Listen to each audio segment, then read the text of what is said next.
अस्सलामुअलैकुम। प्रोग्राम किसान की आवाज़ में खुशामदीद। मैं हूँ जिसकी मेज़बान निशाल इम्तियाज़।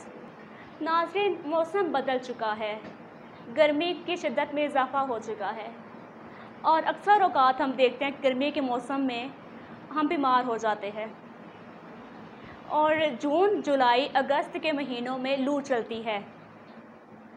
लू हमारे लिए बहुत ख़तरनाक साबित होती है। लू हमें बीमार कर देती है, वो भी अच्छा ख़ासा। लेकिन नाज़रीन, लू सिर्फ इंसानों के लिए नहीं बल्कि जानवरों के लिए भी उतनी ही ख़तरनाक है। जानवरों को भी लू लग जाती है इस मौसम में। यहाँ पर एहतियात की ज़रूरत है कि हम अपने जानवरों को इससे बचाएं। गर्मी की शिद्दत में इजाफ़ा होते ही जब गर्म हवाएं चलती हैं तो उन गर्म हवाओं को लू कहा जाता है और जब हमें लू लग जाए, यानी अगर हमें गर्म हवाएं हमारे ऊपर असरअंदाज हो जाएं, तो फिर हम बीमार हो जाते हैं। इसी तरह जानवर भी बीमार हो जाते हैं। नाज़रीन, अगर आपको ये लगे कि आपके जानवर को लू लग गई है या आपका जानवर बीमार है और आपको ये नहीं मालूम कि शायद ये लू है या कोई और वजह है, तो आप इसको जान सकते हैं। हमारे आज के इस प्रोग्राम में बताने वाली हूँ कि जानवर को लू लग जाए तो हम कैसे मालूम कर सकते हैं कि ये लू है और हम इसको कैसे बचा सकते हैं। नाज़रीन, उससे पहले मेरी गुजारिश है कि आप मेरे चैनल को सब्सक्राइब कर लीजिए और बेल आइकन को दबाना ना भूलिएगा ताकि मेरी तमाम वीडियोस बर वक्त आप तक पहुंचती रहें। और मेरी इस वीडियो को लाइक कमेंट लाजमी कीजिएगा और अपने दोस्तों के साथ शेयर करना मत भूलिएगा। तो नाज़रीन, अब शुरू करते हैं अपने आज का प्रोग्राम। अगर आपका जानवर बीमार है और आपको शक है कि शायद इसको लू लग गई है, मगर आपको ये कंफर्म नहीं है कि आपके जानवर को लू लगी है या नहीं, तो इसके कुछ टेस्ट हैं जो कि आप कर सकते हैं। अगर इसके कुछ सिम्टम्स हैं जो कि आप अगर ज़ाहिर होती हैं तो आप जान सकते हैं कि आपके जानवर को लू है या नहीं है। नंबर 1, जानवर को तेज़ बुखार हो जाता है। नंबर 2, जानवर तेज़ सांस लेने लगता है। नंबर 3, जानवर के दिल की धड़कन बहुत तेज़ हो जाती है। नंबर 4, बाज़ औक़ात जानवर के नाक से खून निकलना शुरू हो जाता है। नंबर 5, जानवर कमज़ोरी महसूस करता है और बैठ जाता है, उठता नहीं है। नंबर 6, जानवर खाना पीना छोड़ देता है, अपना चारा छोड़ देता है। नाज़रीन, ये थी कुछ सिम्टम्स, कुछ इलामात। अगर ये ज़ाहिर होती हैं आपके जानवर तो इसका मतलब है कि आपके जानवर को लू लग चुकी है।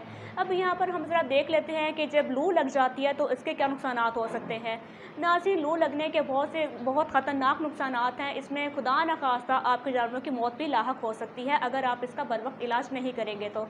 और नाज़रीन, इस लू में सबसे बड़ा मसला होता है वो ये कि जानवर दूध देना कम कर देता है और बाज़ औक़ात दूध देना बिल्कुल ही बंद कर देता है। और अगर जानवर दूध ना दे तो किसानों के लिए सबसे बड़ा नुकसान होता है। नाज़रीन, आपने लू की इलामात भी जान ली और आपने ये भी जान लिया कि इसके नुकसानात क्या होते हैं। और अब हम ज़रा बात कर लेते हैं कि आप अपने जानवर को इससे कैसे बचा सकते हैं। तो नाज़रीन, इसके जो तरीक़ाकार है वो बहुत ही आसान है, बहुत ही सिंपल है। सिर्फ आप एहतियाती तदाबीर अपनाएंगे तो अपने जानवर को लू लगने से बचा सकते हैं। इसके लिए ज़रूरी है कि आपके जानवर का जो शेड है, अगर आप अपने जानवर को शेड में बांधते हैं तो आप ज़रा यहाँ पर गौर कर लीजिए कि आपने शेड का डिज़ाइन कैसा रखना है जिससे आप अपने जानवर को इससे बचा सकते हैं। तो नाज़रीन, यहाँ पर कोशिश कीजिए कि आप अपने शेड की जो छत है वो अक्सर औक़ात देखी जाती है कि वो टीन की होती है या फिर लोहे की चादर बिछाई होती है। तो नाज़रीन, अगर आपकी छत टीन की या लोहे की चादर की है तो आप इस पर घास डाल दें। जब आप हरी भरी घास ऊपर डाल देंगे तो सूरज की जो किरणें हैं वो डायरेक्ट उस पर इफेक्ट नहीं करेंगी, वो घास से होकर आएंगे। और आपको पता है कि घास ठंडी होती है और घास सूरज की किरणों को आने से रोकेगी तो नहीं, लेकिन सूरज की किरणें उस पर इफेक्ट नहीं कर पाएंगी। यानी ये कि जब आप घास डाल देंगे तो जो सूरज की किरणें आएंगी वो उसको, जो शेड की छत है, उसको गर्म नहीं होने देंगी। यहाँ पर एक और बात जो बहुत ही ज़ेर गौर है वो ये कि अपने शेड में एग्जॉस्ट फ़ैन लाजमी लगाएं। एग्जॉस्ट फ़ैन वही होता है जिसका मुंह बाहर की तरफ होता है और उसकी हवा बाहर खारिज होती है। वो सारी शेड की जो हीट होती है उसको खींच लेता है और उसको बाहर जाके खारिज कर देता है। ये आप लाजमी लगाएं। अपने शेड में पंखा लाजमी लगाएं नाज़रीन, और कभी भी पंखा जानवर के सर पर मत लगाएं।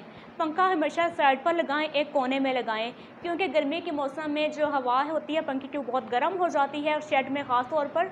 तो नाज़रीन, इसको आपने कभी भी जानवर के सर पर नहीं लगाना, इसको हमेशा आपने साइड पर लगाना है ताकि उसकी जो हवा है वो साइड पर आए और जब तक जानवर को पहुँचे तो हवा कुछ हद तक ठंडी हो चुकी हो। इसलिए आपने यहाँ पर गौर करना है कि आपका जो शेड है उसमें जो पंखा है उसको साइड पर लगाए रखें। गर्मियों के मौसम में अपने जानवर को दिन में 3 से 4 मरतबा लाजमी नहलाएं। अगर आपके पास पानी की कमी है, आप उनको नहीं नहला सकते, अगर आपके पास कोई नहर नहीं है, बाज़ औक़ात ये होता है कि हम अपने जानवर को नहर में छोड़ देते हैं और वहीं से वो नहा लेते हैं।